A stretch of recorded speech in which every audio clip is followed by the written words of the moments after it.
Nous avons vu précédemment comment utiliser Python en mode interactif. Cette fois-ci, on va l'utiliser avec son environnement de développement idle. Donc j'ai démarré là. Donc ici j'ai la fenêtre de commande, un petit peu comme le mode interactif, avec un warning qui est spécifique aux versions Mac parce que j'utilise le Python par défaut du Mac. Bon. Ce qu'on peut faire ici de mieux, c'est d'ouvrir un fichier que je vais rapatrier ici. Donc on peut ouvrir un fichier dans lequel on va taper nos commandes et donc les enregistrer pour, pour pouvoir travailler. Alors l'idée quand on fait ça, c'est de commencer par identifier ce fichier de script comme étant un fichier Python. Et donc on va généralement commencer par cette ligne qui permet au système d'exploitation de savoir où aller récupérer Python. Ensuite, il est aussi de bon goût de spécifier le codage des caractères de la machine. Donc comme je suis sur Mac, je vais spécifier que j'utilise les mauvais caractères, c'est bien un moins et non pas un souligné, qui s'affiche très mal, et que je suis en UTF-8.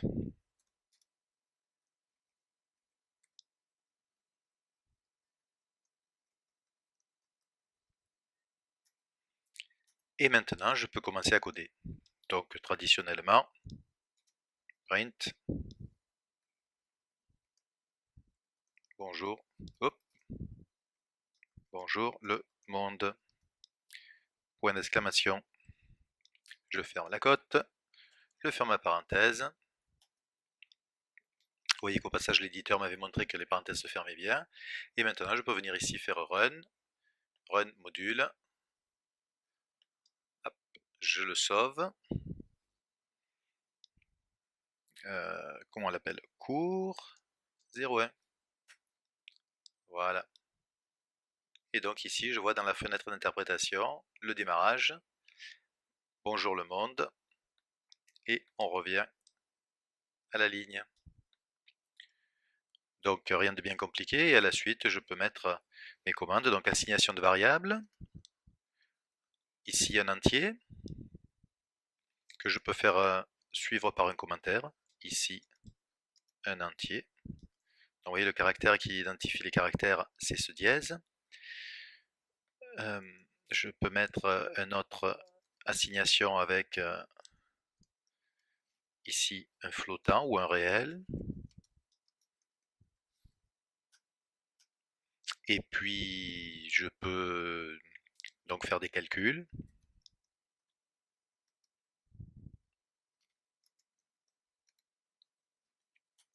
Et afficher le résultat.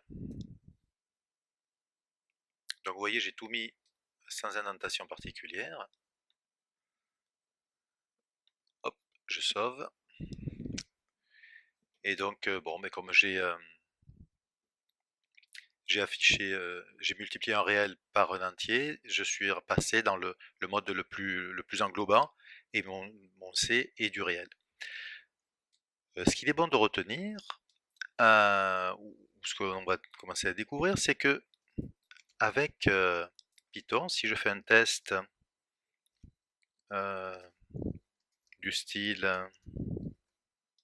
donc je mets les tests comme ça, j'ai bien fermé ma parenthèse, je mets un 2 points pour signaler que j'ai la fin de la commande if, et je vais à la ligne pour afficher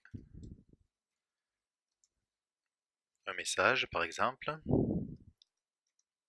A est plus grand que 10. Et vous voyez, et contrairement à ceux qui sont habitués déjà à d'autres langages,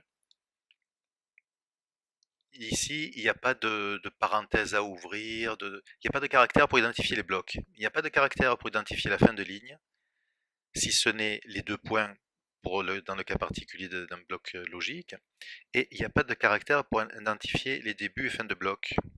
Donc else, pareil, ça sera avec 2 points. Et, et donc ce qui va faire l'identification des blocs, le début et la fin d'un bloc, c'est tout simplement l'indentation. Et ici, je vais mettre IA est plus petit que 10. Bon, je sauve cette fois-ci pour éviter mon petit message. Voilà. Donc vous voyez, ici j'ai bien mon premier message, mon calcul du C, et puis j'ai si A est supérieur à 10, il est plus grand, sinon il est plus petit, comme il est égal à 1, il est plus petit.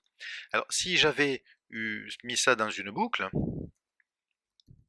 par exemple A inférieur à 15, eh bien il me suffit de décaler ici. Alors forcément là j'ai une boucle qui va être infinie, donc on va rajouter un petit caractère, un petit calcul.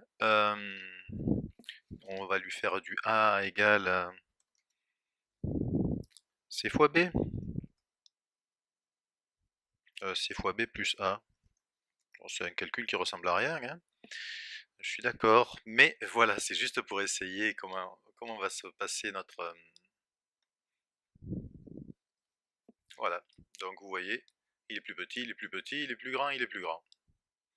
Et donc ici, ce qui identifie la boucle et la fin de la boucle, c'est simplement le fait que ici, ça soit indenté. Et donc pour mon if, ça s'est décalé. Donc voilà un petit peu ce qui va nous obliger à avoir un code lisible, c'est le fait que les blocs s'identifient par le fait qu'ils sont indentés plus ou moins.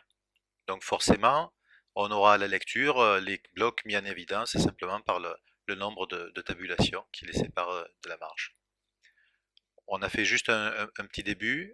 Vous avez vu comme c'est facile et pratique d'avoir notre code ici et puis de voir le résultat de l'autre côté.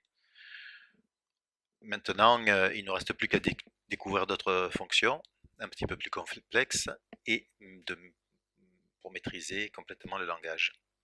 Alors, j'ai oublié de vous dire quelque chose, c'est que cette ligne elle est particulière aux machines qui font de l'UTF-8. On a aussi du latin 1.